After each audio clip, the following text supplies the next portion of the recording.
Hey there, folks. I'm Matt Hansen, And I'm John Johnson. and you're listening to Planes, Trains, and Comic Books. the podcast where we discuss favorites we've reread, both classic and new comics we want to read, and everything else in between. And here's the comic we picked this week.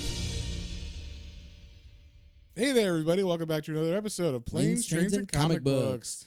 Today, we are getting into a little indie comics this week. There is a Source Point Press book that I just happened to find. I was looking out, just searching the web, as you do, for comics, and I happened to run upon this comic called Touching Evil, and I just noticed, hey, it's got 21 issues. That's pretty long run for an independent comic from a small publisher. It's not like an Image tends to have longer runs if they go longer, but this, like, Source Point Press is not a very large publisher, and we've already done a book by them with our what was it called, Parallel. Yeah. And so we we actually talked to that writer, Jason, what's his last name? Douglas. Oh, that's right. Shout out to Jason Douglas, who wrote the comic. It's like an OGN graphic novel. And it's like 60 pages. And yeah, we did that one for like an interview with him, and we did like a little review of it and stuff. Yeah, it was cool. Yeah, it was good. And so ever since then, I've kind of had Source Point Press on my radar. And I did another book called Runes that I did an issue review on YouTube for. That was pretty cool, about like a Viking kind of dude or whatever. And then, so I just kind of every now and then go on their website and see what's new, see what's hot or whatever, or just see what's interesting. And so I just happened to see this. I was like, Touching Evil. I don't know what that is. I've never heard of the writer. And it's got 21 issues. So that's kind of rare. Mm. And then also, I kind of, when I was looking it up and kind of searching about it, I saw that 21 is the last issue. So it actually has like a finite ending, which is cool. Especially when you read this and you like see the story, you're like, okay, I don't want this to like fizzle out because it's an indie comic, and like go nowhere. It doesn't have a final ending. No, it has a final ending, at least from what I know. I haven't read the last 3 issues because they weren't out digitally yet, and they were sold out in physical by copy. the time, yeah. Yeah, so I have read up to issue 18 on this because it was so good. I had to go buy them digitally up to that issue, and then I guess 21 came out last week or the week before that. Yeah. So I was like, can I get these like full issues or like physical issues? And the publisher was like, I can't get them right now. I'm like, or not the publisher, the comic book store I go to. They were like, we can't get them right now. I'm like, okay, well, I'm going to come back and check again because I need to know what happens. But apparently 21 is the last issue of this. So the author of this, his name is Dan Doherty. I believe Doherty. Doherty. And he does not only the writing, but he also does the pencils and the letters. So he does a lot of the art. He doesn't do the inks, but Well, he does some of the inks. Oh, that's right. He does some of the inks. Yeah, I know. Right. Yeah, he partners with the inks, but still, it's like, so yeah, he did most of this comic. That's most cool. of this comic is just him doing it, and then Wesley Wong does the colors. So yeah, this was like super interesting, like a random pickup that I was like, let's try this out. And the first issue is free on their website, so I was like, well, I'll try it. Read it and was like, I have to find out what happens next. And then every issue following, I was like, I have to find out what happens next. Yeah. So and literally last week, because we usually at the end of our episodes we're like, we'll read next week, and we talk about it for a minute. Last week Matt was like, I got what we're reading. Yeah, he's like, you have to read this comic, like, because it's so rare that Matt picks up a comic and he's like, oh my god, like, especially an indie comic from someone I don't know, and I'm like, this needs to be like this to me is. People talk about nowadays in comics like writing for a Netflix show. Like, you're not writing to be a good comic, you're writing to be a Netflix show. Yeah. This is like the best example of writing a really good comic that I want to see be a Netflix show. Like, it's not like he was like, I'm going to make a pitch to Netflix with this comic. It was like, I'm going to write this fucking awesome comic, and this could totally be a Netflix. This is amazing. Like honestly, the thread plot lines and everything that are going through this, and the way that he cuts between the different story segments and everything with the different characters, masterful. I was like blown away and on the edge of my seat. I never was bored with one section and waiting to get back to the others. I was like, I want to know what happens here, and I want to know what happens here, but I gotta read this to get to that, and I, like everything was so good. So that's why I was like, we have to read this. It was really cool, and I want more people to know about it. And with the limited reach we have on this podcast, I'm going to shout it out. God damn it! So from our tiny hilltop, we will do this. Exactly, our small plateau or whatever. our small grassy knoll. Yeah, there you go. Grassy knoll. Maybe we won't use that one. Yeah. Back into the left. So we will shoot out the. Oh man, this is good. So anyway, that's a JFK reference to all you youngins out there. But yes. But yeah. So anyway, I read this. I was like, John, you have to read this. We're gonna do it for the podcast. So let's just get into it. I will say the first issue is free on Source Point Press website, so we'll link to that in the show notes or whatever when we post this. Yeah. And that way, you can check it out for yourself and see if you like it as much as we did. Exactly. And at least if you did, give them some love. Go buy I think the first 7 are $1, or the first. I guess after the first issue, which is free, they're $1, and then it goes to $1.99 after that. But that's super inexpensive. Yeah, it's amazing for what it is. For what support local comics if you can. Yeah, and so we start off with a court case happening. There's a lawyer named Ada, and she is the defense attorney for we're going to assume he's a mob boss. He's a Greek man, so I'm assuming he's in the Greek mob or something. Yeah. I've watched too much of The Wire, so in The Wire season 2, this guy definitely would have been in there with all those other Greek mob guys. But yeah, his name is George Lycos, and he is she's getting him off and like saving his life basically from some kind of charge. I don't know if it was a murder charge. Yeah, it's a murder charge. Yeah, so he gets off. She wins the case, and his son Nicky is like, "Oh my God, Dad, I can't believe oh, Papa!" We kind of made it Italian, but well, it's the same thing. All that Mediterranean. Yeah. We can say that we both have family from there. Sure, I have family from the old country. So the old country. I did. I had people come over. It's a specimen de baller. Wow. I don't think anybody alive in my family is from the old country. Oh yeah, but it would be my mom's dad came over. Well, there actually, you go. That's right. So. Perfect. Yeah. So you can say whatever you want about this. I never met that grandfather, unfortunately. Oh, there you go. But still, okay. Wonderful stories. So yeah, anyway, he's like a mob boss, but he gets off for this murder charge, and it's not that she's like she's a defense attorney, so like she's kind of in the gray as far as she's got the law is you have to give a solid defense, and the prosecutor has to prove that you're guilty. So it makes sense, but you end up kind of helping shady people if you're in that line of work, sometimes at least. Unless you're Matt Murdock. Unless you're Matt Murdock, who can read people's, what's it, pulse or whatever, so he knows if they're lying or not. Unless they have like a beta blocker or something and fuck with his senses. But so anyway, she works. Ada works for a person named Vincent. He's like an old school attorney. And by that I mean he wants to he became a defense attorney to help people 40 years ago. Yeah. And specifically there's one person that he helped a long time ago when his career first started. That is a man named Marvin, who he did not win the case for, but I don't know if it was because of racism or why, but the Marvin is African American. So yes, and he is in prison, but one thing we learn is that Vincent has taken it upon himself to keep working for Marvin pro bono for all these years because he feels bad. Right. So we figure from what happened. Right. And so we cut to Marvin being in the prison, and this prison's name is Briarcliff Correctional. So, and we're getting kind of introduced to all the prison politics. There's, obviously the different gangs and all that kind of stuff. There's the new fresh meat. Fish coming in. Fresh fish. And then we get to meet the warden, who's a warden. He's an asshole. Yeah, how every warden every is portrayed. Yes, and then we hear about, because there's new people coming in, right? The fresh fish. They're getting told of some kind of extra special punishment that Briarcliff has. That's got something to do with the ghost and the ghost wing. Ghost block. Ghost block. There you go. And apparently, if you're bad, you get sent to the ghost block, and no one comes back from the ghost block. Mm-mm. So that's kind of like a myth going on, or like I will say they even if with it being a myth like that, like there's the prison, which is like fairly like recently, well, from what he says is like well done and like revamped and whatnot, so it's all like nice and new. And then the ghost block is one little section that's kind of blocked off that they have to like unchain to take the prisoners into. Yeah. That is like run down and Oh yeah, no one fixes ratty anything and, there. yeah, no, it looks horrid. Yeah. It looks like Shawshank Redemption. It does, yes, exactly.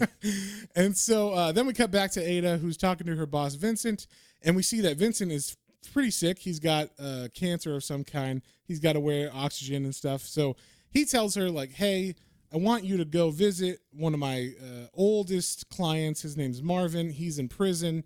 And I want you to tell him that his sister died because she just passed, and that's like, I would do it, but I'm too sick to do it. Basically. And that's Marvin's last living relative.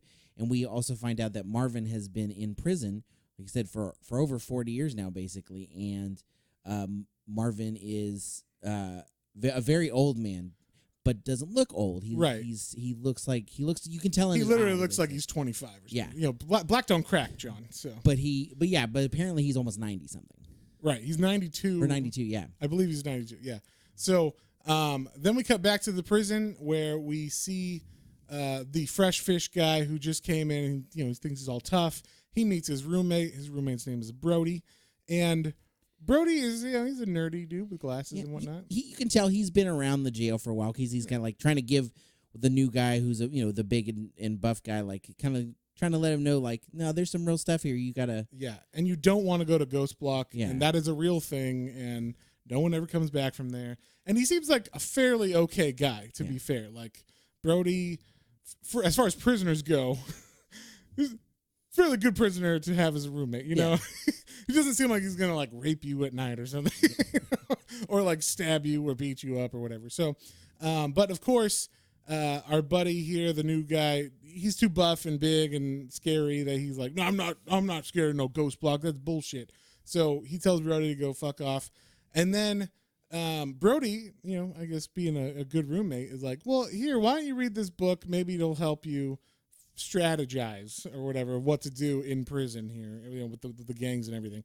And it's a book that says chess and strategy on it. And when the guy opens it up, there's a shiv that is like cut into the pages or whatever to hide it. Yeah. Just like Shawshank with the hammer or whatever. Yeah. But yeah, this is for killing people. So we cut to Ada. She been called to her son's high school.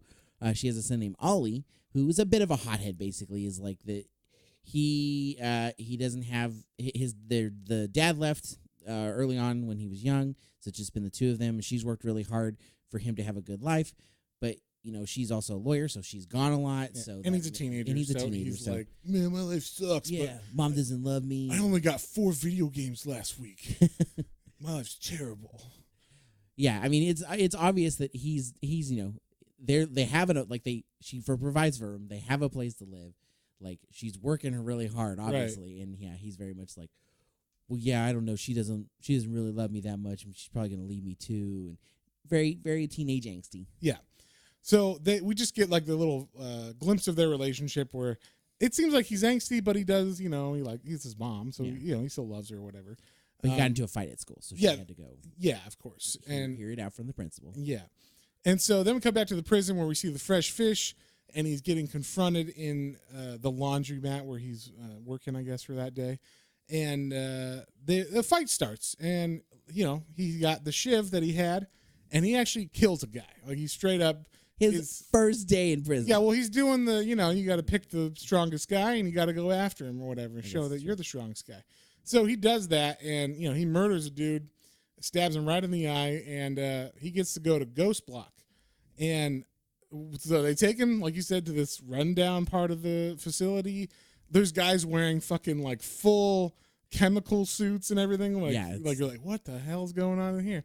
And they put him in a room, and they give him a knife, too. They're like, oh, well, you might need this just in case. Have fun, basically, so they push this new guy in this room, and we see in the room there's just an African-American man who's sitting on a chair, and he's like, oh, another one, basically, like, And the fresh fish guy comes up and takes that knife that they gave him, and he's like, well, if you're the ghost, like, I'll shut you up, like, you're not tough or whatever. And he just stabs Marvin in the side, and Marvin doesn't do anything. He doesn't die. He just pulls the knife out, and then he hands the knife back to the fresh fish guy. And when they touch hands, the guy just disappears. He disappears from the real world, I guess, and appears somewhere else. We don't know. Just a little section of the prison is cut out where he was standing, and then it's just him, like on a little platform in a void. But then there's a bunch of other people that are there as well in the same little they have their own little section that looks exactly the same as where he was. And they all have prison uniforms, and he's like, what the hell's going on? So we find out that this is actually inside Marvin's head. And when he has a power that when he touches someone and they're evil, only if they're evil, they die instantly in our world, and their souls, I'm assuming, I guess? Yeah, something like that. Their souls or whatever will go to their consciousness gets put into his brain and held in like this holding center forever. Yeah, it kind of made me think like The Shining, like you keep whatever the people in a little box or whatever. Oh, okay, yeah. Except you mean Dr. Sleep. The movie. Yeah, sorry. but he can hear them all. That's the only thing that sucks is that he can hear, and like as they kind of pan back front, like the panels go back and they pan back, and you see it goes from just the new fish to a bunch of people to like probably hundreds of people. And then it looks like a planetoid of people. Like you couldn't tell how many people, and it's just like, okay, so like he hear and then you see him kind of in agony, and he's like, shut up, because he literally hears all of these people in his head apparently all the time, and they won't go away. They don't go to sleep, whatever. So then we find out that the warden has kept this man here. Once he found out that Marvin had this power, he kept him there as like the ultimate punishment for the bad people, because the deaths look like a heart attack. They look like a natural cause. There's no wounds or anything. Yep. There's no way to figure out if it's any other way of, like, it's not poison or anything. So he uses this as a deterrent for all the other prisoners. Like, if you fuck up, you're going to go there, and no one comes back from there, kind of thing. And so that's why he's got Marvin in this special cell, and he's kept him there and just had him murdering people over the last 40 years or whatever, So pretty fucked up. Yeah, like his own little execution room, basically. That's crazy. And I had a question. I don't think it ever got answered that I can tell right now, but like, I wonder if the murder that Marvin went in for was actually just him accidentally touching someone. It wouldn't be surprising. Yeah, like, oh, you killed him. It's like, but I didn't. Like, and then that's what he went into jail for. So he really possibly was innocent. So then anyway, we cut to Ada, who is going all the way to Briarcliff to meet Marvin, like Vincent wanted her to. And in the meantime, we see that her son Ollie, against Ada's wishes, is trying to meet with his girlfriend. But she, luckily, I guess Vincent has a private eye friend that works for the firm and is keeping an eye on Ollie. So he's like, hey, he rides up with a flashlight. What you guys doing over there? She's just delivering homework, right? Yeah, totally. I thought it was pretty good. Yeah. So then we cut back to the prison. Ada is meeting with Marvin to tell him that his sister's dead. And she does it, and he breaks down, starts crying. Yeah. And the warden specifically, I did like, because the warden's like, do you want someone to go in there with you? Because he knows, but she doesn't have an idea of that. And right. Like, she doesn't know, but he knows. Yeah. So it's just Ada and Marvin. Thank you. Sorry, I was gonna say Micah or something. Marvin in the room together, and she's like, I'm gonna take off his handcuffs. Like, you think I can't handle a 92-year-old man? Like, yeah. It'll be fine. And then she sees him and was like, wow. I mean, I know they say black don't crack, but this is ridiculous. Yeah. He literally looks 25 or something. So, So anyway, he gets told that his sister died, and he's like, I'm finally free, because he's been holding on to this curse specifically because his sister was being used by the warden as like leverage. So he was holding her, he was telling Marvin, I'm holding your sister. I can kill her anytime I want. He had people watching his sister all like 24 hours a day. Yeah. And if he didn't do what the warden wanted, he would kill Marvin's sister. So when he finds out that she's dead, he's like, "Are you a good person?" to the lawyer, and Ada's like, "I guess so. I think so." And he grabs her hand, and she doesn't die. So good start. Yeah, well, he says, "Will you listen?" He says specifically, "Will you like I need to tell you something? Will you listen to me?" Yeah, there's like a whole sequence to this curse. Yeah. Like to pass it to someone, you have to say these things in a certain order. Yeah. You have to ask if they're okay to hear the words. Basically, give your consent. Give to consent to take on this curse. Right, without but you knowing. don't know. Yeah, and then you have to grab their hand, and obviously, no good person can have this curse, so you have to be not bad or not evil. So he grabs her hand. She doesn't die, so he knows. Okay, you're good. And then he says the curse or the line, and I guess gives her the curse. And we cut inside his head as he's giving her the curse, and we see that like everybody that's inside of there, they're all fighting or whatever they're doing. They look up because all of a sudden the sky starts swirling in this holding area where they've been for hundreds of or not hundred, I guess 50 plus years or whatever, most of them, and they're like, we've never seen that, and all of a sudden it starts swirling, and basically they all just disappear. We don't know where they go. They go somewhere after the beyond. They get snapped. Yeah, they get snapped basically.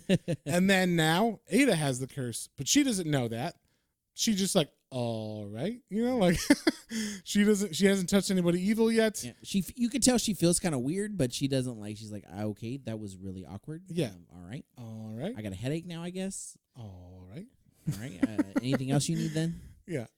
Okay, well, I'll let you go then. And so Ada leaves and goes home, and she's just feeling weird. And then the next day when she's at work, she sees a message from her desk or on her desk for that her secretary took for her, and it says, "Call George. It's an urgent thing." So George is the guy that she got off for murder, and so she goes over to the Lycos Deli where all mob things are held. Delis are like everything happens. Delis or restaurants. Yeah. Always delicatessens. Yes. So, she goes to talk to George, and she, on the way there passes Nick, his son, who works at the counter, and a bunch of, we'll call them friends or enforcers. Yes. Yeah. I was going to call them goons. Goons, yeah, that works. And so we see on his desk, he's got two of those fancy pen holders, the ones that hold those metal pens that are all pointy. Yeah. And, he's talking to her. He basically tells her, look, I got this job for you. It's like to get some people off. His son. Oh, yeah, it's for his son. That's right. It's like he did something kind of bad, but, he's a good boy, though. I swear he's a good boy. Yeah, we don't want him, in prison. You think, look at that fair skin or whatever, Look, they need him up. I turned a new leaf now. He definitely will turn a new leaf. He's young. Yeah, he's young and stupid. So she does, get talked into it because she needs the money and stuff. So she's like, okay, I guess I can help him. And he reaches out and he's like, good. Like, this will be the start of a long friendship. And he reaches out his hand. She shakes it. And the second they touch, we cut downstairs and we hear a thud. And Nikki's like, what's that? Papa. And all the goons come up running. And I love this panel. They burst through the door and we just see George has been impaled on those fucking pens. Yeah. Through his head. Through his neck, jaw area is those pens sticking through, and they're like, "You killed him." They think that she killed them, and then they go to grab her, and they're running at her, and she's like, "No!" And she puts her hands up, and the second they touch her, they all just start falling dead. Yeah, it's fantastic. So she kills two other people, or is it one other person? At the beginning, she does eventually kill some more people, but. I think in this one she just kills George and the first guy that tries to attack her, and then Nikki's like, "Oh my god!" And Ada's still not understanding what is going on, obviously, because she doesn't know she has this curse. So she's pleading with Nikki, who's got a gun on her, and she's like, "Please, I have a son." And then Nikki says, "Well, then he's next." And then we cut outside of the deli, and we hear bam, bam, bam, and they're like, "What'd you do, Nikki?" So that's the end of the first issue. That it ends on such a good cliffhanger. You can't not read that, Yeah. And so then issue 2 starts with a panel of someone holding a phone, and it's got the picture of Ollie, Ada's son, in it, and so you're kind of assuming it's Nikki or whatever who's been following Ollie. And then we cut to 2 days ago, where we see there is a man who has called the warden, and he's writing down a name named Eddie Draculo, and he's got like his whole morning routine where he gets a cup of Joe and then he goes for a run, and he's at this place. So basically, and he writes down $75,000. Like that's how much this is going to be. So basically, this dude is a hit company.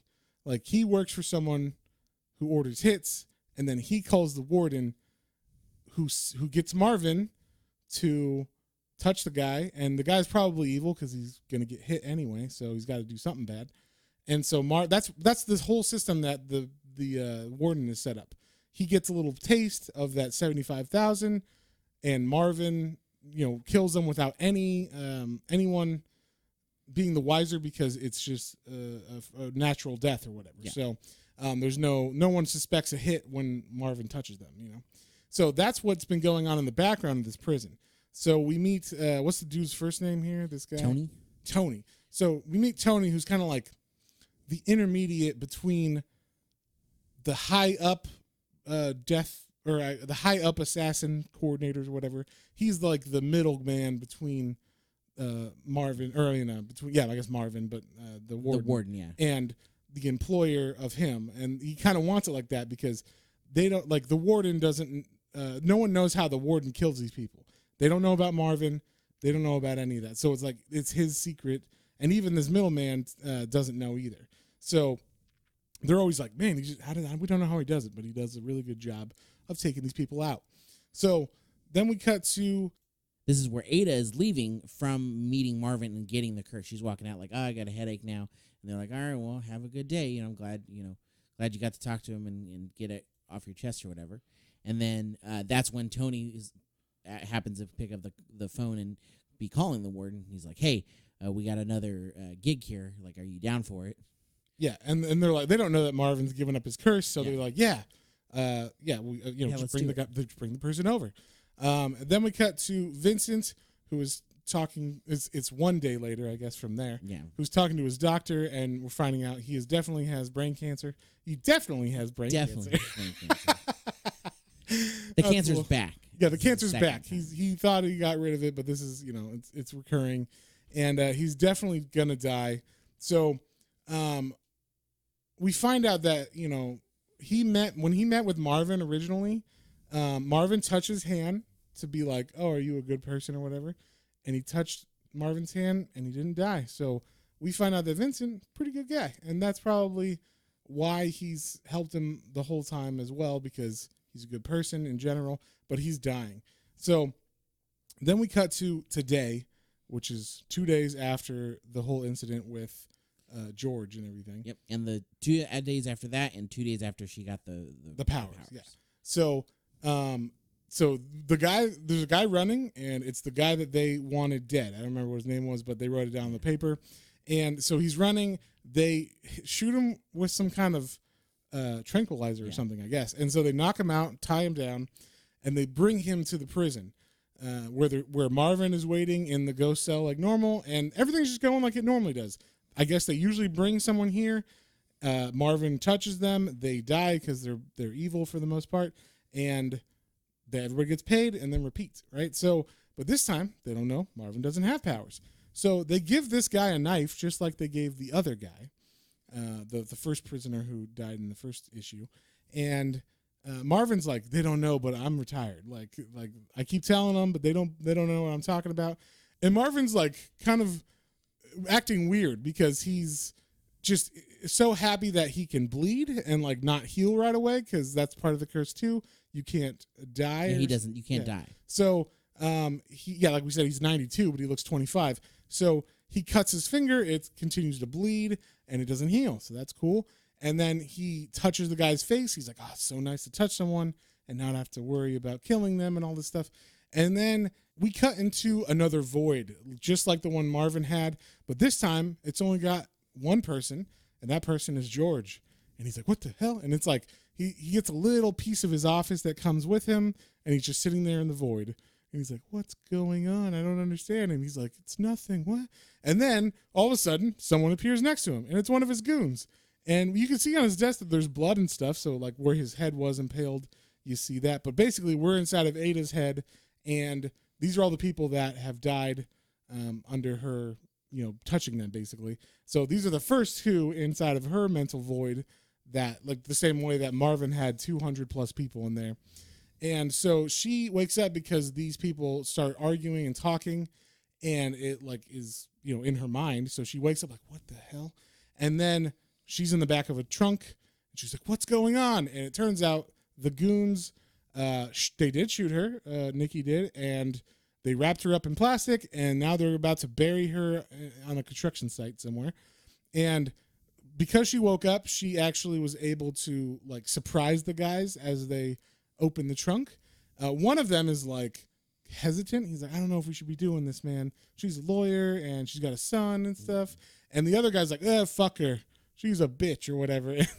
And so she jumps out right as they're kind of talking to each other. And the guy in front, who was the guy saying that she was a bitch, she lunges at him, touches his face, he instantly dies. Yeah. And then it's funny because like he'll be like, ah, and like grabbing her in the plastic, and then all of a sudden he's in like the void, and you see George, and George's like, wait, who's that? And then he's like, I was wrestling with her. She was in plastic and she was dead. Like, what the fuck? And so yeah, they thought she was dead. There's no way that she should be alive. They shot her multiple times in the chest and everything. So the other guy starts running because, dead woman just came back alive and killed her friend. Yeah. And he's running and saying, don't kill me, please. And she touches him, and he doesn't die. He just drives off, and she's like, well, okay, I don't understand how this works then. If, that guy died, this person doesn't die. I don't know. But she just yells at him as he drives away, please don't hurt my son. So then we cut to Ollie, who, of course, is, a badass, right? He's hanging out in a cemetery with his girlfriend, or the girl he's trying to think this is a costume? This is a way of life. This is life. We're so goth or whatever. They're just, he's with friends. They're trying to figure out shit to do that night. There's some graffiti on the stones that say like YOLO and stuff. And I don't know if they did that. They don't really say it, but he's so stupid. He actually takes like flowers from a grave and gives it to the girl that he's after. I don't know if it's his girlfriend or not. I think it's his girlfriend. Okay. Well, kind of make it seem like that. Yeah, they make it seem like at least they're like he's trying to make her his girlfriend, and he's trying to go for her. So he gives her the flowers. She's like, really? Dead people flowers? Like, thanks. And then they get chased out of the cemetery with or by a guard that was there who thinks that they're the ones doing all the graffiti and everything. So then we cut back to Ada. She looks down at her chest, and kind of like you were saying, like Wolverine style. Yeah. Yeah, it was interesting. So like that's one thing. So again, with this curse, you can't die. Like you may I guess get knocked out. There may be like some like physical ailments, but things come back. So she got shot earlier, and I guess her body's been healing. And like Wolverine, like her body pushes out the bullets, and then like perfectly heals. Like there's no more bullet holes and stuff. And it's wild. Like he shows the bullets like fall out of her chest here, and it's like, oh whoa, like okay, that's cool, very cool. And then also like a wolf comes out of the woods and like starts getting really aggressive towards her. So that's one of the recurring things later on is just animals in general fucking hate her or whatever. Hate this curse. They feel the curse. They feel the curse. The curse.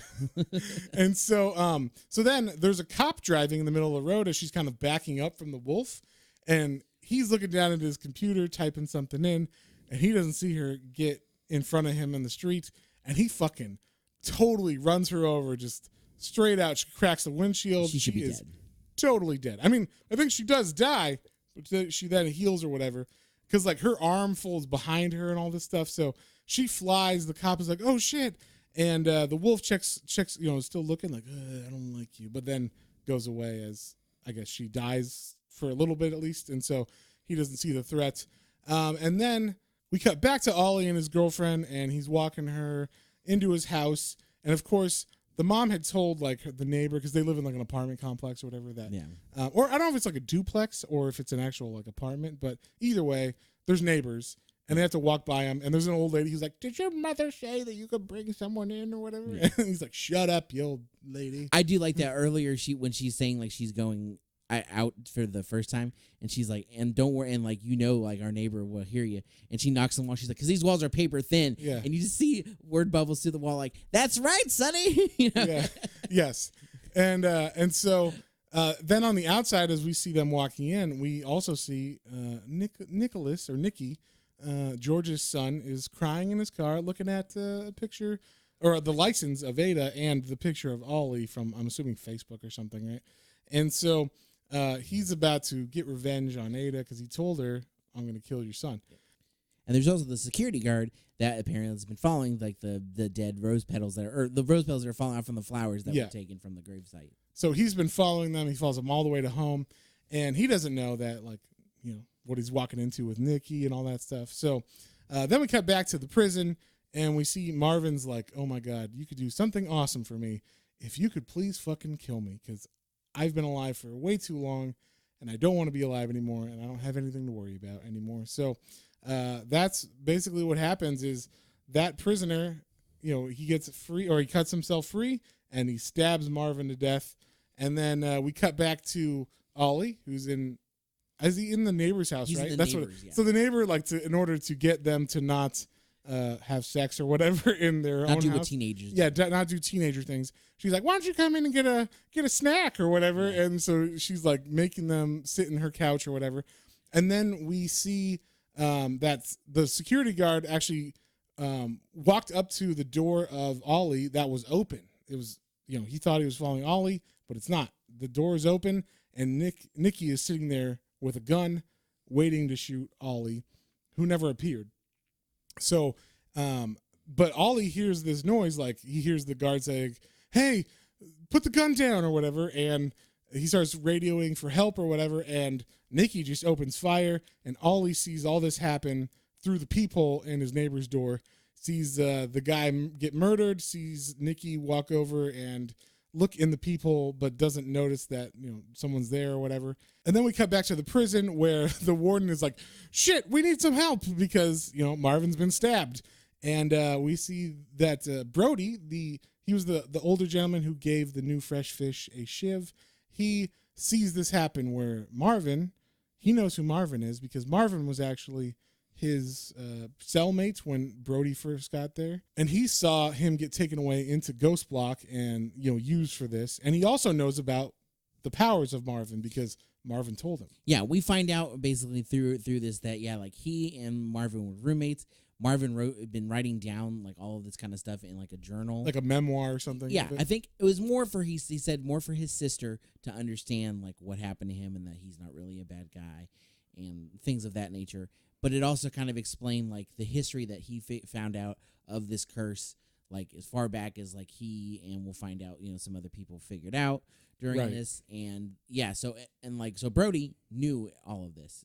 Yeah, and this really cool panel where he sees Marvin being wheeled out, through the prison area, like where the prisoners are being kept in their cells, and he sees Marvin's all bloody and stabbed and pretty much dead, and he's like, it would appear the ghost is dying.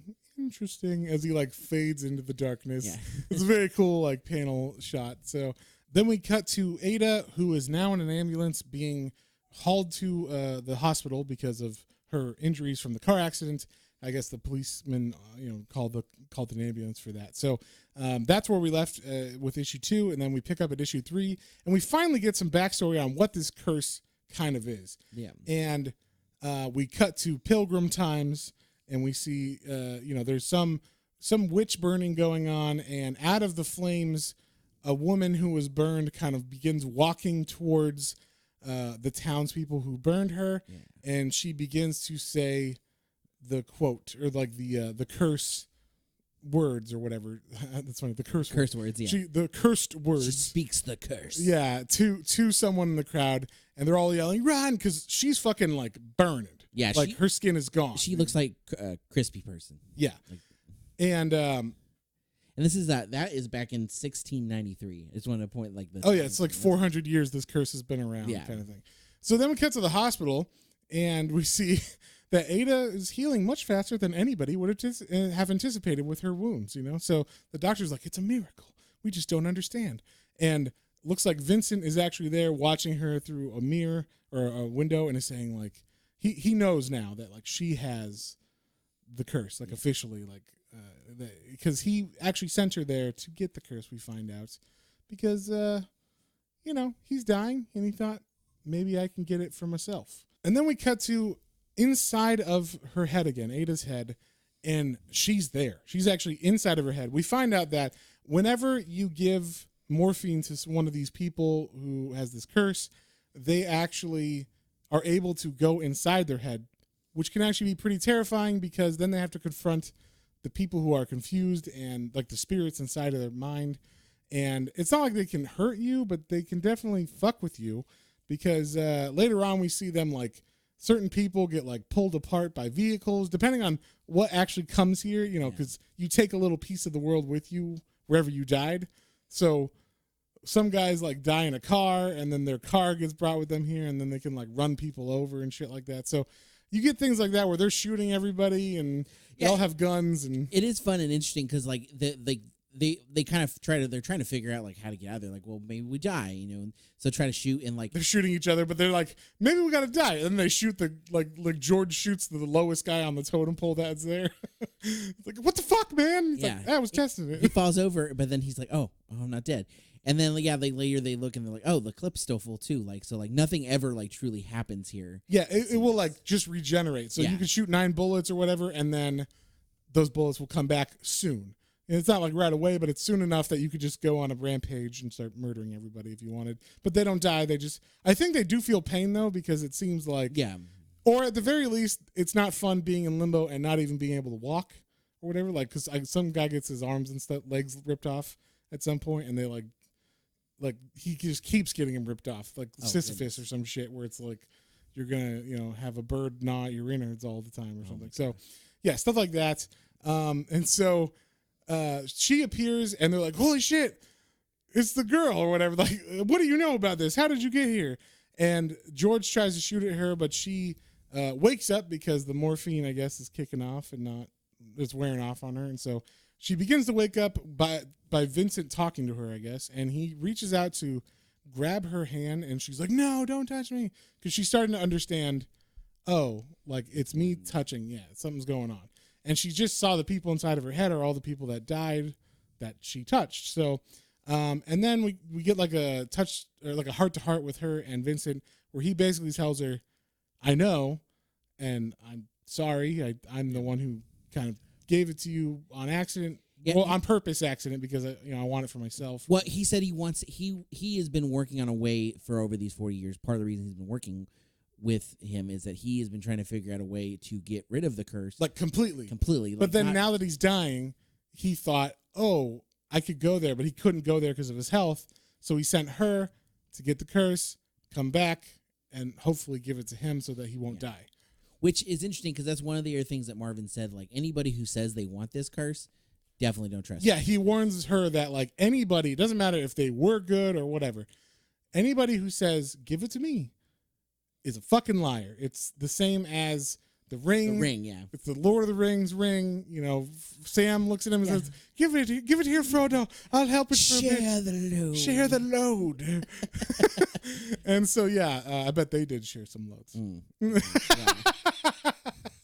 Anyway, so that's like something that she is wary of because Marvin told her that, and she's like, but I can't do. One, I don't want to give this to someone because that's bad, and then two, like she's wary of it because Marvin told her that. So then we cut back to the prison and we see Brody, who is sitting in his bunk writing letters. And at first we read this letter and it's very touching and heartfelt, and it's like, hey, anything you can do would be really appreciated. I love like how much, comfort and solace you've given me over the years. It's been really helpful. I hope when I get out of here soon, I can really reach out to you and you'll help me out, buddy. Like, your friend Brody or whatever. And you're like, oh, that's nice. And then he begins to write the same letter, but to another person and another person and another person. So he's writing all these separate letters to all these people. I guess maybe he's had contact with. Either they've been pen pals or just people who have sent him letters over the years. And basically he's planning on getting out because he knows the situation with the warden and what happened with Marvin. And so he's going to kind of leverage that to himself and get the warden to let him out. So part of his plan is he goes into the yard where everybody's working out and he starts a fight. And the whole point of this is he's trying to show the warden that he knows there ain't no ghost anymore. Yeah. There's no way for you to punish us like you were before. So, that's going to have to like that's going to make this confrontation happen with him and the warden, and hopefully allow him to get free of the prison. Yeah. And so he actually does get a meeting with the warden, and the warden makes a deal, right? Kind of. So the warden is like, he tells the warden that he knows everything, and they hash it out, and he's like, okay, and he's like, well, what are we gonna do about these? He's like, well, my parole's coming up, so you're gonna get me my freedom, and I'll help you get the curse, basically. And so he starts walking out, and the warden's like, well, I didn't agree to this. He's like, well, I mean, it's this or nothing, right? So I guess let's get this done. Yeah. And so the warden is like, okay, he makes like a phone call. Is like, your governor's still governor's still on your payroll or whatever. Like, we call in a favor or whatever. Yeah, and basically he is, after he does that, he makes a second call to Tony, who is the guy that's like the middleman between the assassin group or whatever, and tells him, I got a name for you, Ada Mansfield. I need you to kill her. So now we got people who are after Ada. Or find her. Or find her, but that's right, because they want her to be the new Marvin, basically. Yeah. Like they're like, okay, well, we'll just be able to get her now and hold her in the prison, and then exactly. Like they basically are like, because the warden was kind of like, obviously he was kind of hoping like, if it came down to it, maybe the warden would be the one to get it. But then they're like, well, hold on, we have a young lawyer lady here, and she's got a son who's also young. Like, so we can use that as leverage, just like they did with Marvin and his sister. Yeah, exactly. They're like, this is like a win-win for everybody, warden. Like, we could do this forever. Yeah, and then so that's kind of like the plan they're hatching, and then we cut to the hospital. I think it might be it's actually the police station now, because they were talking to Ada, because they're like, what happened exactly? Because we have a bunch of dead mobsters in the deli, and you were there, and then there's a bunch of dead mobsters at the construction site, and you were there, and then you got hit by a car, and you healed in like 5 seconds. So they're kind of just trying to figure out what's going on. And when she's there, Ollie shows up, and she's like, oh my God, I can't believe it. You're okay. That's good. And he has some gloves on, of some cool skeleton hand gloves, like I don't know. You think this is a costume? Stupid goth. This is a way of life. Stupid goth skeleton hand gloves, which is great.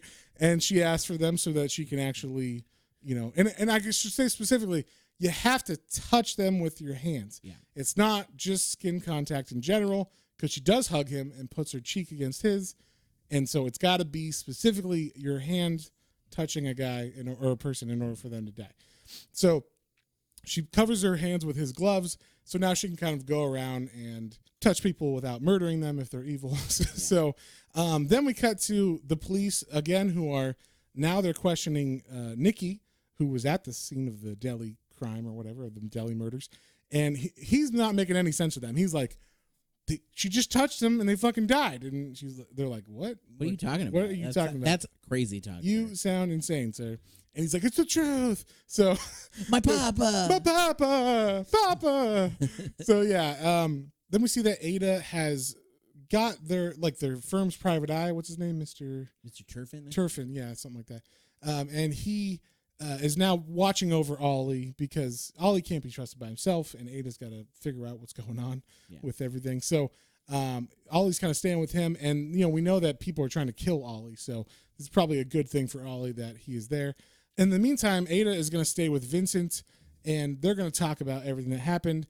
Basically, she's talking to Vincent, and he says like, hey, I got a book you might want to read, and it is his notes about Marvin and like the whole history of all that stuff. Marvin told him everything that he knew about it, so he wrote it down, kind of like Brody did in prison. So he has all these memoirs, or I guess written down memories from Marvin about where the curse came from and the pilgrims and all that shit. So he learns all that. And then we also cut to, at the same time, Brody is now getting out of prison. He is being released on parole, and he steps outside, finally a free man, to go do as he wishes.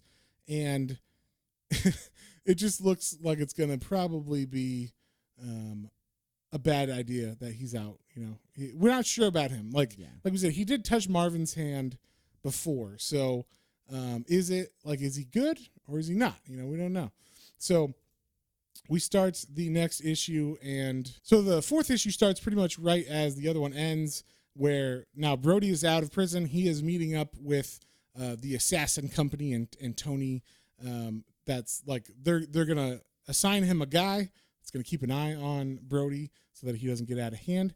And he says, "Oh, I'll help you, find Ada and also figure out how to transfer the curse from Ada to the warden or someone else, if need be." So he knows where he thinks there's a book, and he thinks it's with Marvin's sister, but it's actually with Vincent. So that's the book that Vincent had that she read. In the last. And this is where we learned that apparently Etta wasn't dead. Yes. So we find out that Vincent lied in order to get Ada there because his sister didn't die. Marvin passed on the curse and was like, "Finally, I'm free," because he thought that his sister was okay. She was not. And so that's kind of a fucked up thing of Vincent to do. And that's kind of interesting because, we already saw him touch Marvin's hand and he was a good man back in the day, but seems like maybe death has turned him a bit. Yeah, with death knocking on his door again, and they're like, "Yeah, you're going to die for sure." Maybe he's got ulterior motives now. Yeah. So we're also seeing that in the prison, because there's no consequences, I guess, like there was before with the ghost. Like the mind prison, like inside. Not even in the mind, in the regular prison. Oh, okay, yes. In the regular prison, the inmates are being very restless, and the warden doesn't really have any way to keep them. I mean, you put them in solitary, but there's no way to kill them anymore because it won't look like an accident. That's true. Yeah, because I do like this. He's trying to intimidate the new people and say the ghost block, and there's you can hear other inmates looking out and be like, "That's bullshit." Yeah. And so he's funny because they should "Oh, we're gonna make this work," and so they take one of the new fish that's being really disobedient, and be like, "Oh yeah, well it sounds like you're making up stories." They knock him down. They're like, "Well, we're gonna make an example. We're taking you to the ghost block right away." They take him and they just hold him because they're basically we're gonna get those powers back. So or we're gonna get her here or something. Yeah, and so then we cut to Vincent, who is getting ready with his wife for a lifetime achievement award for good service or whatever. Yeah, his Vincent's wife actually organized this, and it's all been actually kind of hush hush. He's like, "Whatever, you just do what you feel is right. I don't think we need to be doing this right now." And she's like, "No, we need to because you've been doing this for over 40 years, and you're on death's door or whatever. We need to celebrate you." And he's like, "Okay, whatever." And so he's more reminiscing about with Marvin being like, "I am a good man," he's trying to prove it to himself though. He's trying to psych himself up to get the curse. He's like, "I'm a good man. I touched his hand. Yeah, I should have this curse." Yeah. So he's kind of talking himself into it, kind of thing. And he's also memorizing the enchantment, so that he can tell her or whatever so that she can give it to him. In the meantime, Ada has gone over to the her firm's private eye's house where Ollie is, and we get to have an interaction where we kind of already saw that the wolf did not like her, but the private eye has a dog, and the dog really doesn't like her. In fact, it bites her, and we see that she heals immediately. There's a little blood on the dog, and the private eye's like, "Oh my God, what happened? Let me see your hand." And then it's already healed by the time he looks at it. So you see this weird stuff going on, and Ollie's also reacting weird to all this, of course, because he's a teenager, and he's like, "You don't understand what I'm going through, Mom," or whatever. He's just you're always leaving. You're never around. Yeah. She's like, people are trying to kill us, right? And also she says something like, "I'm trying to avoid making similar mistakes," or whatever. And that kind of implies, at least to him, that she was talking about him being a mistake. And so there's just that weird TD angst shit going on. And in the meantime, we see that Vincent is leaving now with his wife, and they're going to go to this gala or whatever for him, but he's being followed by someone. We don't know who. But then we find out it is Brody and the guy who is with him from the mob people. And they're going to go and break into his house and get that book. Yeah, they're like, "Okay, we know that he's got the book now," because Etta, Marvin's sister, said when Brody went to go see her, he was like, "So where is that book?" She's like, "Oh, I gave it to Vincent." So he knows it's here somewhere.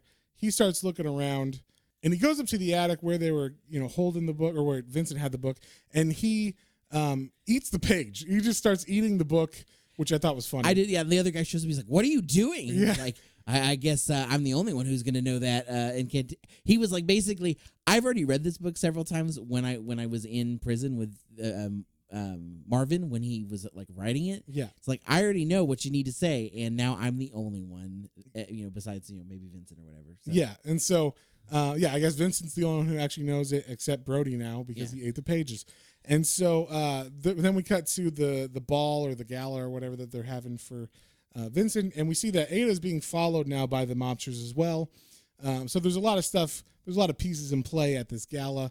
She also Vincent's trying to talk to her the whole night. He's like trying to, like he wants to do she has agreed to do the transfer with him. Yeah. Like he's talked her into it, and she's like, okay, like, but why don't you have a fun night first, and then I'll give you the curse because I don't want to ruin your night. And he just wants that fucking curse. And I will say, because Marvin had told her, like, don't give it, anybody who wants it, don't do that.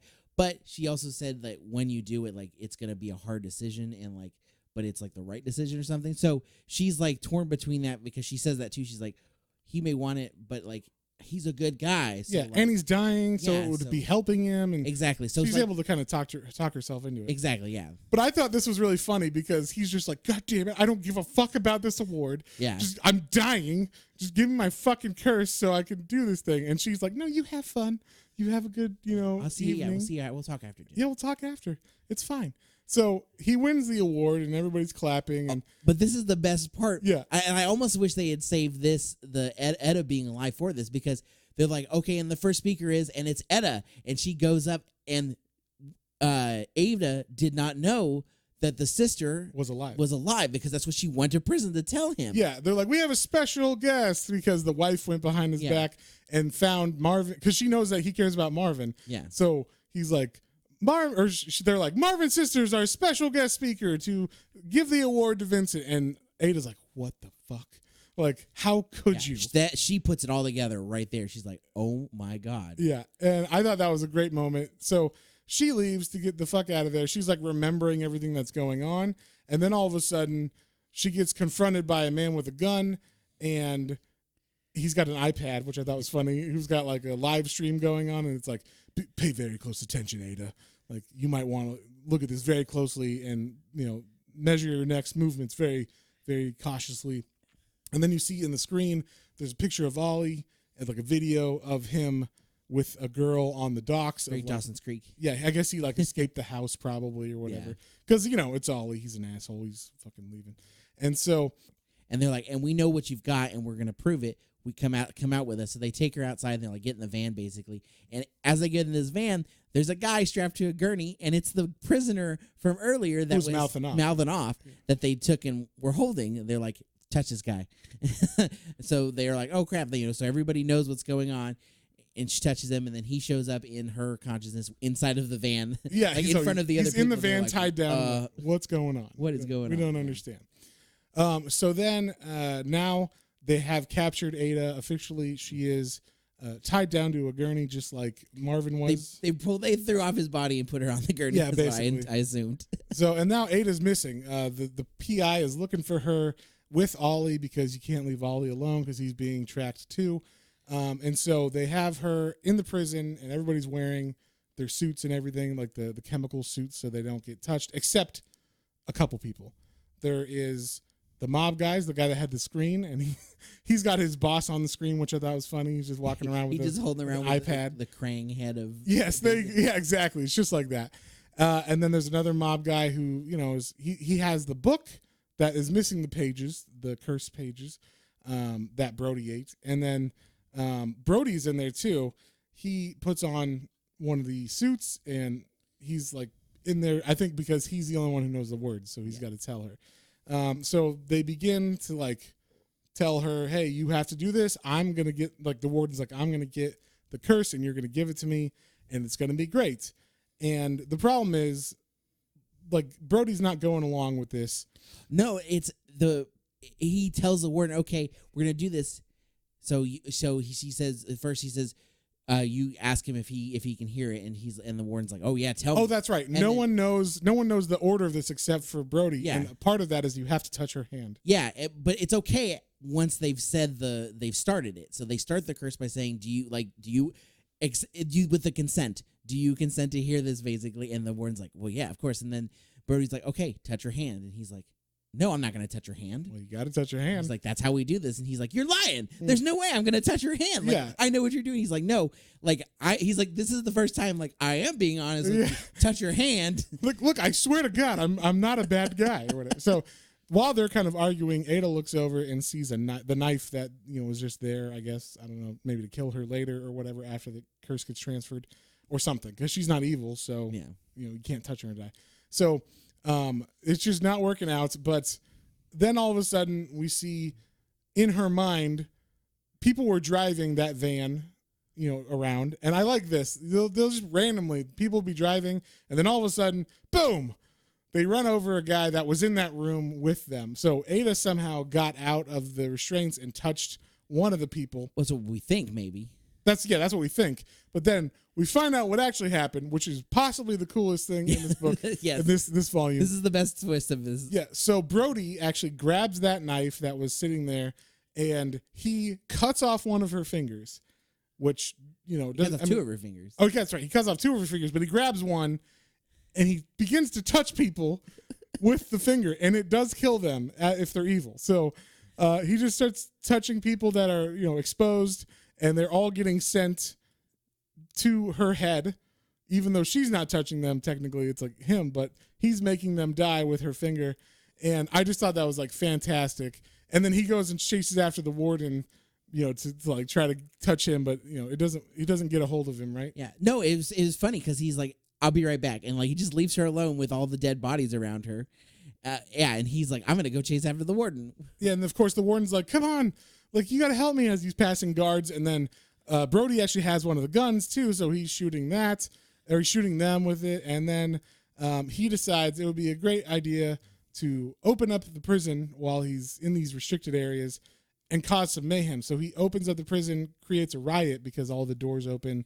And and he gets on the speaker. He's like, hey, by the way, guards out, or inmates outnumber the guards 11-1. Y'all do with that what you will. Yes. And then we cut back into the ghost block where Ada is out of her restraints, and now she's hearing over the like two-way radio that was in his earpiece. One of the guys, it's the guy that had the TV screen. So that guy's on the ground, and she's like, you better tell me who the fuck is on the other side of this, two-way radio or whatever, or the intercom. And he's like, I can't, he'll kill me. And she's like, what the fuck do you think I'm going to do? And I just thought that was cool. Like, she's just hovering her hand right over his face, all scary and everything. And so cut back to the warden who's in his office. And this is kind of like Shawshank as well, because like he's in his office like, oh my God, someone help me. He's like picking up the phone, like trying to call 911 or whatever. And before he can call anybody, the prisoners break in and they throw him out of the window, and he lands on the ground. And he looks like he hits fucking hard. He fell at least 2 or 3 stories. Yeah, so. it's definitely one of my favorite panels too. Like, it just silence crashing through the panel. You see the body flying, and then slam, and just like a big pool of blood around his head. Yes. And so now Ada has the guy that is taking her to the big boss, I guess, the guy who's trying to get these assassinations happening with the prison again. And so she has him strapped to a gurney, and as she's walking through the prison, the prisoners are like, hey, pretty lady, or whatever. And she's like, I don't want any of this shit today. And they're like, well, too bad. And they, try to get her. And of course they appear in her mind because she touches them. And it's just like super fucked up. Like, just, they're trying to kill her, but she's like, bam, bam, bam, like touch. Just touch, yeah. It's kind of, I imagine it in real life, which is like, it's just a funny, like, boop, oh yeah, just poking people. Yeah, just poking people and they die, which is great. So she is able to take a van and kidnap the guy that she had held hostage, and now she's going after the person who was holding her son hostage, basically. And then the last issue starts, and we find out that Ollie has been in a school fight because the private eye that was watching him was like, okay, I guess the safest place for you to be right now is probably at school, because I have to go find out who's like trying to kill you or whatever. So you go to school, and of course he's got his attitude problem and everything. So he got in a pretty bad fight, because he gets arrested. He ends up punching the principal. Yeah, and like, you punch an adult, yeah, that shit goes bad or whatever. So he's arrested. He's in the police station, and the only person he can call for help is Vincent. So Vincent shows up, as his lawyer or whatever. Like, I got you, buddy. Don't worry. We just got to call your mom. Everything's gonna be okay. Yeah.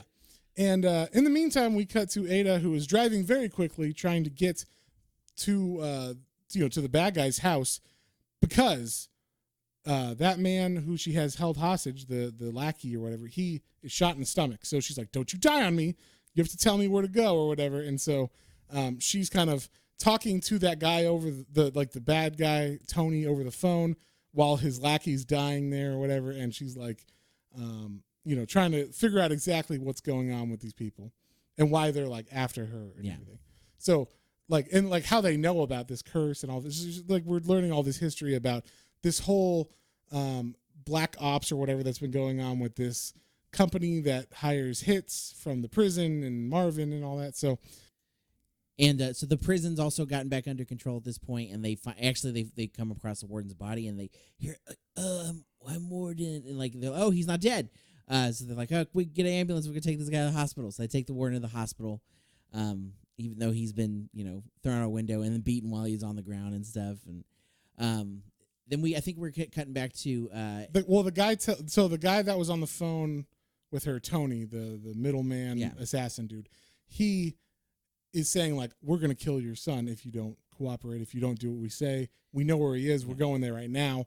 He's at Vincent's house. So basically what happened is the PI took Ollie or Vincent took Ollie from the police station to his house, knowing that Ada's looking for him or whatever. Yeah.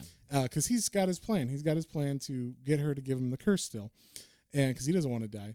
And then while everybody's there, the PI and Ollie and Vincent are waiting for her to show up.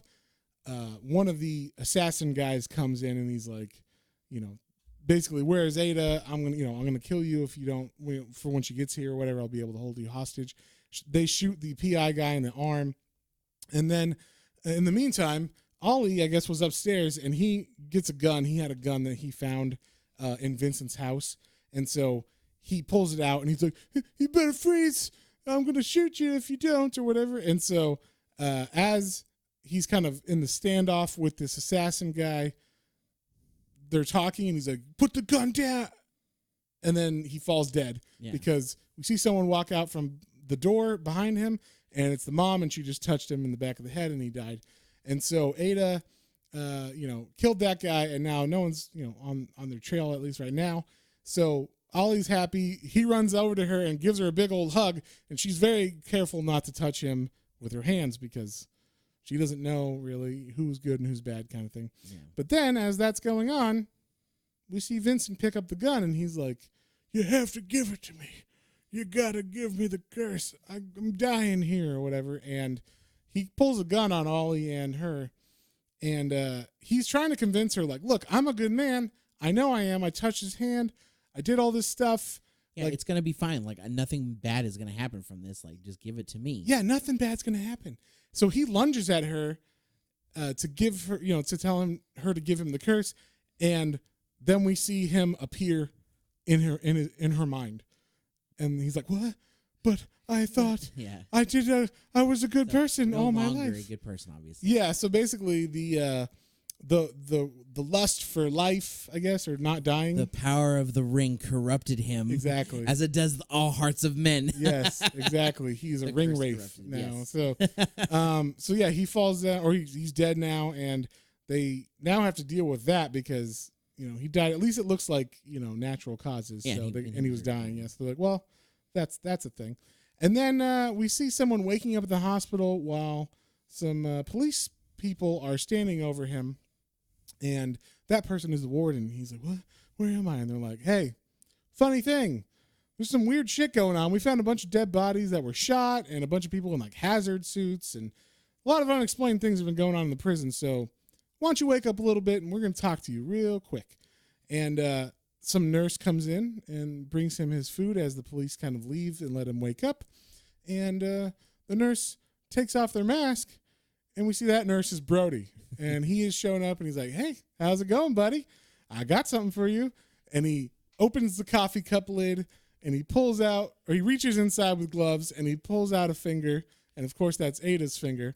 And what you said, you like this part, right? Where Yeah, he's like slowly, meticulously, like walking close to him with it, and just like, after everything we've been through and all the, assholes that we've killed, and like we've been through all of this together, and he like slowly just Here's just the airplane. yeah, real close to his forehead. It was just perfect. And then he like taps him right on the forehead, and next thing you see is the warden is in his bed in her mind. So he brings the whole bed with him. He's paralyzed. He's got broken arms and legs. Yeah, and you go into it, like whatever state you're in. So he's like fully like broken body in the hospital bed in her mind now. Yeah, and it will never be able to be repaired because whatever you came in as always eventually goes back to that state no matter what you do to it. So, and we see all these prisoners and shit are like, because they're in her mind too, and they're like, we get to kill the warden a bunch. So that's like a fun thing that they get to do.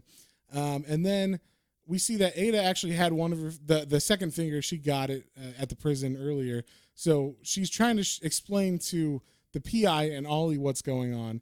She's like, look, I can't die.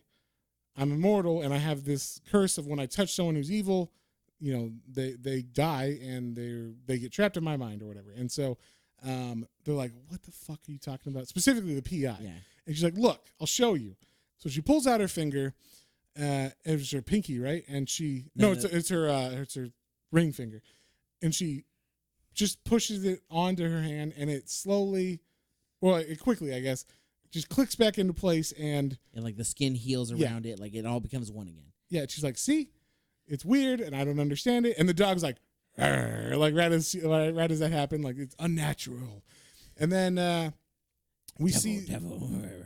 Yes, and then we see that Ada then talks to the head assassin guy, and she's like, I don't know who you are or what's going on, but I know your name now, at least. Your name's Tony, and I'm coming after you. And so then we see that her and Ollie are on a bus, and they're traveling far away to find this guy. I guess they know kind of the general area that this guy was at, right? I think so now. And so that's where we leave it at. We see that Tony, hears her, and he's like, hello, Ada? And he smashes the glass in his hand that he was drinking out of, and he's all pissed off. And that's pretty much the end of the comic. Her and Ollie have a heartfelt moment of being like, oh, I'm not going to leave you. Now you know what was going on, and I'm not going to leave you like Dad did. Like, we'll be together. Blah, blah, yeah. Blah. So that's nice. So that's like, but it ends on like a good cliffhanger, like what's going to happen next kind of thing. So, oh yeah, no, that was a perfect first arc. Yeah. So, with that being said, John, what'd you think of it? What would you give it? I loved it. The art was solid. Like, I never had any. The only two characters that looked similar were Vincent and Tony sometimes, but Vincent has the air thing in his nose, so very easy to understand who was who. Yeah, yeah, very true. But I'm just saying, like, they had a similar look, but they're both old white men. So, but overall, the art was fun. The twists when they came were really fun. Like, I had maybe a little bit of a feeling of Vincent, but I really was like, well, no, he touched him. So like, that did throw me off. Yeah, it's the trick, right? Because he kept at the first time looking at it, because he kept going back to that, I was like, oh, well, he touched him. No, you're right. He can't be a bad guy. Like, they did that on purpose, and I like that because it totally got me. And then, like you said, like, Brody cutting off the finger and then going after people and just touching people, just touch it, and then just pop. Like, I just imagine poof, and them showing up in her mind. I was like, that's hysterical. Yes, that's amazing. That's why I was like, I would love to see this on TV because it would be fun to film him like, like touch. You could do some really funny things with that. Yeah. I can imagine like someone getting away. He throws the finger. Yes, and they just like ah. So it was a lot of fun, and like the whole concept, like, and it'll be one of the things that they did. We didn't go as much into, and it's only because they only touched on this, and I don't know how much more they go into it. But when they were talking about the backstory, part of the reason Marvin was like, I didn't want to just give it to anybody, and I didn't want, I kept on to so long also because of Etta, but also because he knew the history of it as they were learning it. Right. And he saw one of the things in particular, one of the first guys that get it, I like from the first witch that got burned or something, he basically in his town like did like a very similar like Salem witch trial thing. And like he would accuse people, and then he killed them. Like he like it showed him. He would kill people around and blame it on the witch. And be like, oh, it's the witch, and but he was the one doing it. So he was using it for bad purposes. Right. Yeah. So that was one reason that Marvin was very much like obviously someone who wants this is not Right. someone who can have it. And I guess that's the weird thing is like because there's the loophole in the curse of like you can have a moment of being like you accept these terms and conditions and you say yes, and then you can have a moment of touching without it hurting a bad person apparently. So like that's the I don't know. They don't. yeah, it's true. We don't know for sure, but that's the only thing that made it seem like it. Potentially, because or maybe at least it corrupts. I think we'll see. Like, okay, so like the warden wanted it, right? But he assumed he was good until he had to take her hand. Yeah. So I think part of the condition of the curse is you have to be a good person. You have to be someone who wouldn't die. Who wouldn't die. Yeah, I think so. At least. I would hope so, but because that would be a funny loophole. At least initially when you first take it. Yeah. And then yeah, you could corrupt you over time. Yeah. Or you just become more corrupted by it. Yeah, or just from it. Because you're like, oh, I'm only killing bad guys. Ha, ha, ha, yeah, but you're still murdering people, and they're in your head, and you're going crazy and all this shit. So. Yeah. But either way, like, I like the premise, and I liked where it led. I didn't see where it was going most of the time, so it was really fun. It was a really solid story. I'm gonna give it an 8. Like, it was really good. Yeah. I'm gonna give this an 8.5. I only know it gets better from here because I've read further. So, like, this was just like okay, this is a cool like beginning. So it only goes up from here. Like you said, I kept being like, I have no idea where this is going to go. Like, I was very surprised almost every time like something new would happen. Like, oh, that's cool. Oh, that's cool. And like you said, there was nothing boring in this. Like because like in it like so like even the stuff that's going on in her head, it's a little bit more of just like, haha, like that's funny and weird. Right, but they don't take too long in there. But no, it's just like, so if they're getting into a nitty gritty part of the story where they're like getting some exposition, and it cuts to that to give you a moment of like, whoa, this crazy antics of these people trying to figure out what they're doing in her mind, right. And she's hearing this, and then it cuts back to the story going on, like, and it's pushed forward a little bit. Yeah. So it was perfectly spaced out like that. So I liked every aspect of the story. There was nothing was boring. Nothing took me out of this at all. Yeah. It was, and like you said, I'm so glad you came across this for an indie book. Like, that is not something that would have come across probably either of our radar normally. Yeah, for sure. No, like I've never heard of this book. No one has ever talked about it that I know. Yeah. I've never seen it on the shelves at a comic book store. So I just randomly, in reading more digital comics recently, I was like, oh, let me check out, this Source Point Press stuff. And, oh, that's cool. This is an ongoing series for 21 issues. Obviously, it's selling well enough to get that. And so I liked this so much that I went and bought the hardcovers from his website. Oh, nice. Because he has done Kickstarters for each of them. So he had Kickstarter printings of those books still on his website. So I bought the hardcovers because I like hardcovers. And, you can still buy that stuff there. You can also buy, I think you can still get the first trades, like the actual paperbacks from Source Point Press on their website if you want the physical copies of it. But most of the issues are sold out. So, that makes sense because they're like a low run, or a low print run. But yeah, so I give it an 8.5. You give it an 8. What are we reading next week, John? Next week, we're going to go into the multiverse of Marvel a little bit. And we're going to check out Marvel 1602. Yes. And this is a Neil Gaiman book that we've actually read before. This was one of the first corrupted podcasts that we did, or that we got. I don't know, it was issue or episode 6 or something. Yeah. And then it got corrupted. The audio did, and we never came back to it because we didn't want to just rehash what we already said or whatever. And so we want to give it some good time. Yeah. So it's been about 2.5 years. So we'll read this again and have some new insights now that we've read a bunch more comics too. Exactly. We were talking about we don't like, there's Doctor Strange is coming out obviously too. We're excited for that movie. We're like, well, there's no Doctor Strange run that we seen as out that there. I know of it. That we know of that is you have to read this. And we're like, well, let's just read something that's out there in the multiverse of Marvel, a weird offshoot of stuff that happened in Marvel. And Matt, of course, was going to shoot down Marvel apes or Marvel pigs and stuff. Yeah, because those aren't good. Yeah, whatever.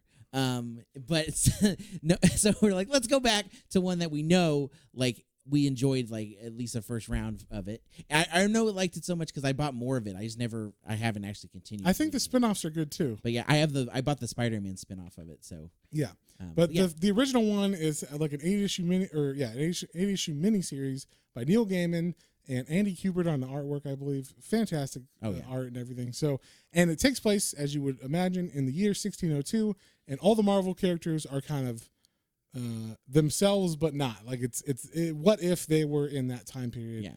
So it's different, but also familiar and interesting. So. Yeah, like Lord, so and so, or Lord Doctor Strange or something. I don't remember. We'll get back into it. Yes, John. Yeah. So anyway, that's what we're gonna read next week. And we also kind of changed around our support page. We have moved over to Patreon just to make it easier for everybody. We think most people use that. So we still have our coffee page up in case you prefer that, but we're moving most everything over as far as like all the Hellblazer episodes that I do from Matt's Minis and everything. We're hoping that more people will support us over there because we like making this content, and we want more people to enjoy it as well. And then also we're going to do things like we're going to have a poll every month that you can join on the blue and gold tier, which is the $3 a month tier, and you can vote on what we do once a month if you're a member. So things like that. We want to get you guys involved in our picks, because as of right now, we just kind of look at each other and go, what are we reading next week? Yeah. So we want to like throw that out there. You can also suggest to us what we could put on that list, and we can throw those up, and that way we get some variation in the books. And then also I have my Matt's Minis Hellblazers episode up there, and we have an RSS feed you could throw on your own podcast app, or you could just listen to it through the emails that you get sent if you join that. And that's the $5 a month tier. So if you guys feel so inclined, we would love to have you be on our Patreon. And we thank everybody for supporting us as much as you have and just listening and everything.